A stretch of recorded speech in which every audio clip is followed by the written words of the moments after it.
मेसमध्ये मुलींचा फेवरेट नाश्ता बनवूया। 1 वाटी बेसन चाळून घेतलेलं आहे, 1 वाटी पाणी, 1 चमचा साखर, पाव चमचा हिंग, पाव चमचा मीठ, 2 चमचे तेल आणि पाव चमचा हळद टाकलेली आहे। 1 चमचा सायट्रिक ॲसिड म्हणजे लिंबू सत्व टाकून मिक्स करून घेतले।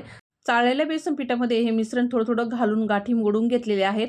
अर्धा चमचा खायचा सोडा घालून हाताने फ्लफी बॅटर होईपर्यंत फेटून घेतले। आता इथं डब्याला तेलाने ग्रीस केलं, त्याच्यामध्ये हे मिश्रण चांगलं ओतून घ्यायचं आपल्याला आणि उकळत्या पाण्यावरती ठेवून झाकण देऊन 25 मिनिटं हा ढोकळा स्टीम करून घेतला आहे। तडका पण इथं तयार झालेला आहे।